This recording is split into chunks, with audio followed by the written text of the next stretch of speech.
Ang salitang mula sa Diyos, kapag isinasaloob, ay mamumunga ng lubos. Hallelujah, Hallelujah, Hallelujah, Hallelujah, Hallelujah, Hallelujah, Hallelujah.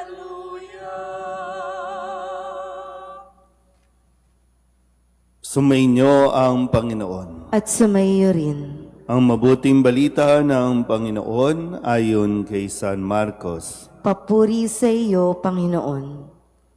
Noong panahong iyon, nakarating kay Haring Herodes ang balita tungkol kay Jesus, sapagkat bantog na ang pangalan nito. May nagsasabi, siya'y si Juan Bautista na muling binuhay, kaya nakagagawa siya ng mga himala. May nagsasabi naman, siya'y si Elias, siya'y propeta, katulad ng mga propeta noong una, anang iba pa. Sinabi naman ni Herodes na mabalitaan niya ito, muling nabuhay si Juan na pinapugutan ko. Si Herodes ang nagpahuli, nagpagapos at nagpabilanggo kay Juan dahil kay Herodias. Ang babaeng ito'y asawa ni Felipe, na kapatid ni Herodes. Ngunit kinakasama niya.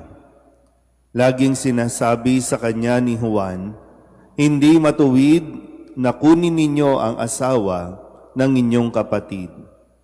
Kaya't si Herodias ay nagkimkim ng galit kay Juan.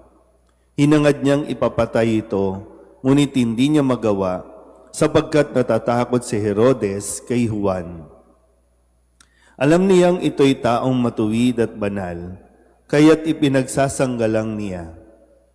Bagamat gustong-gusto niyang makinig kay Juan, bagamat labis siyang nababagabag sa mga sinasabi nito.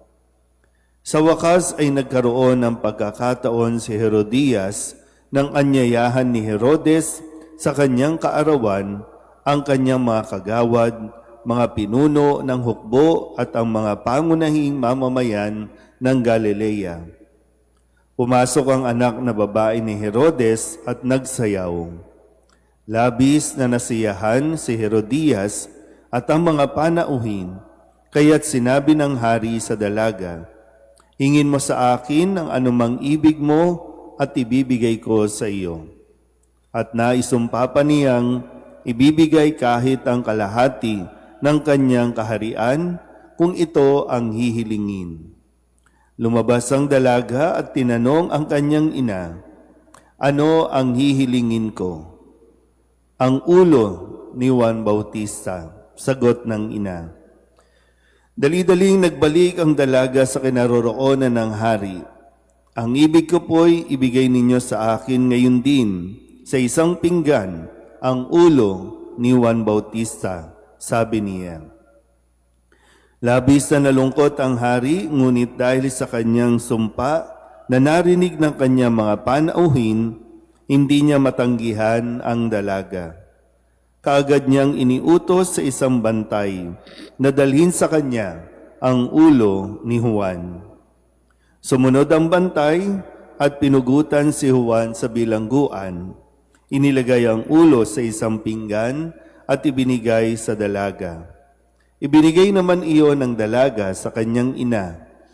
Nang mabalitaan ito ng mga alagad ni Juan, kinuha nila ang kanyang bangkay at inilibing.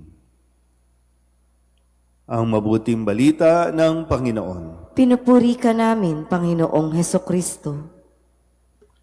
Isang magandang umaga po sa inyong lahat.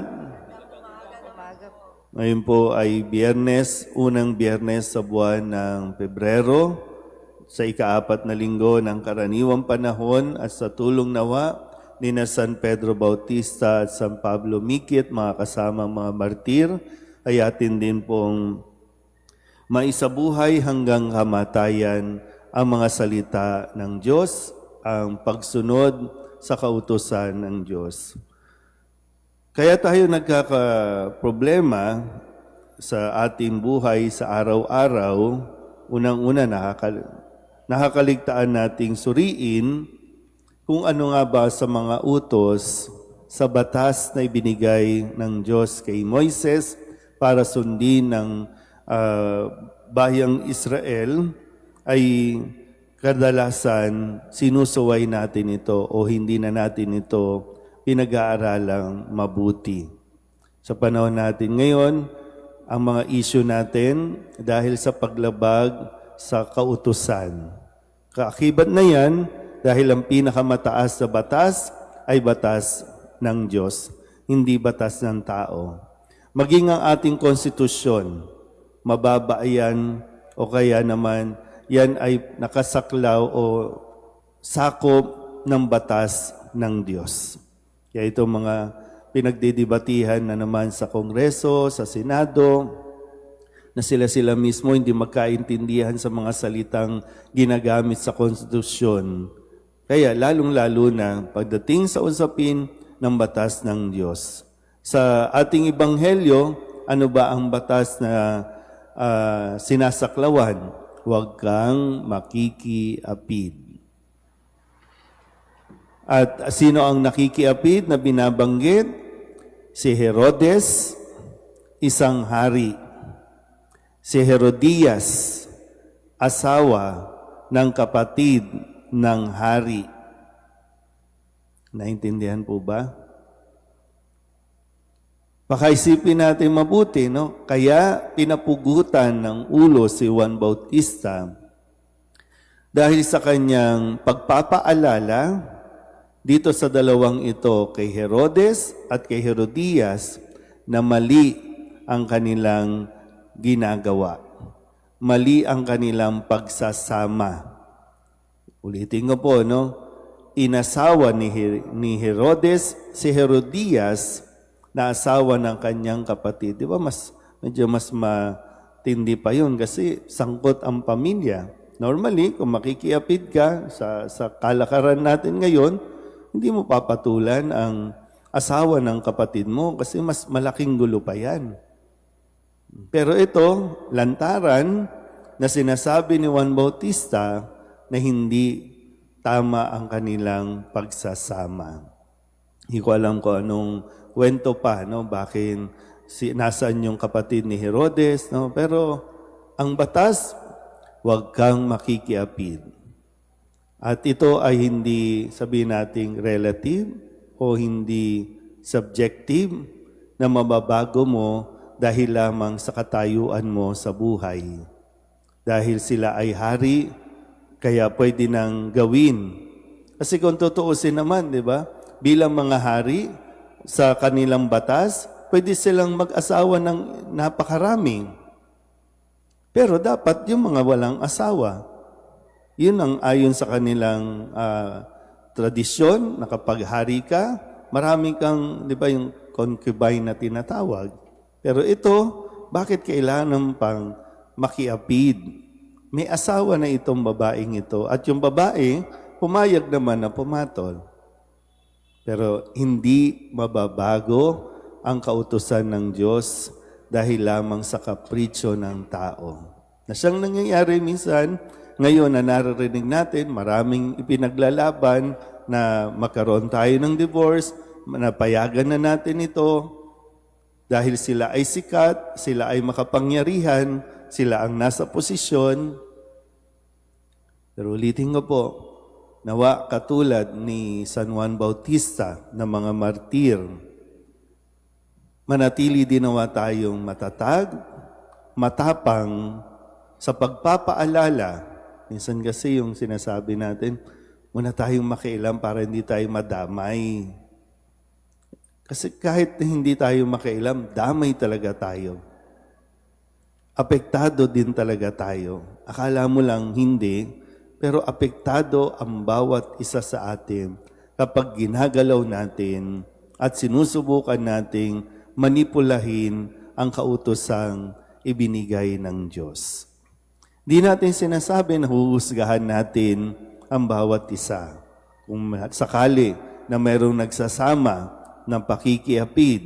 Wala naman sa atin bilang mga tao ang may karapatang humusga o humatol sa kanila dahil ang Diyos pa rin. Nasa Diyos pa rin. Pero ang sinasabi lang sa atin, meron tayong misyon, bahagi ng ating responsibilidad, paalalahanan sila. Kasi yun naman ang lagi din tatanungin, may ginawa na ba tayo? Ano bang ginawa natin para maligtas sila o para maitama nila ang kanilang pagsasama? Baka nanahimik ka lang, pero nananahimik lang tayo, pero hinuhusgahan naman natin sila ng todo-todo. So, pag-isipan natin ng mabuti, no? Dahil ngayon, parang una, nawawala yung pagtingin at kahalagahan sa sakramento ng kasal. Parang napakadali. Mapapakasal, maghihiwalay, papakasal ulit, hihiwalay, papakasal ulit. Parang nagiging laro-laro na lang ang ganitong pagsasama. Kasi, bakit ba nagkaganon? No? Bakit nakiapid? Mayroong issue na dapat tinaharap ng mag-asawa o ng dalawang pumapasok sa isang relasyon. Muli, no? Hindi madali ang magsabi ng katotohanan, pero yung katotohanan dapat nating panindigan hanggang kamatayan. Amen?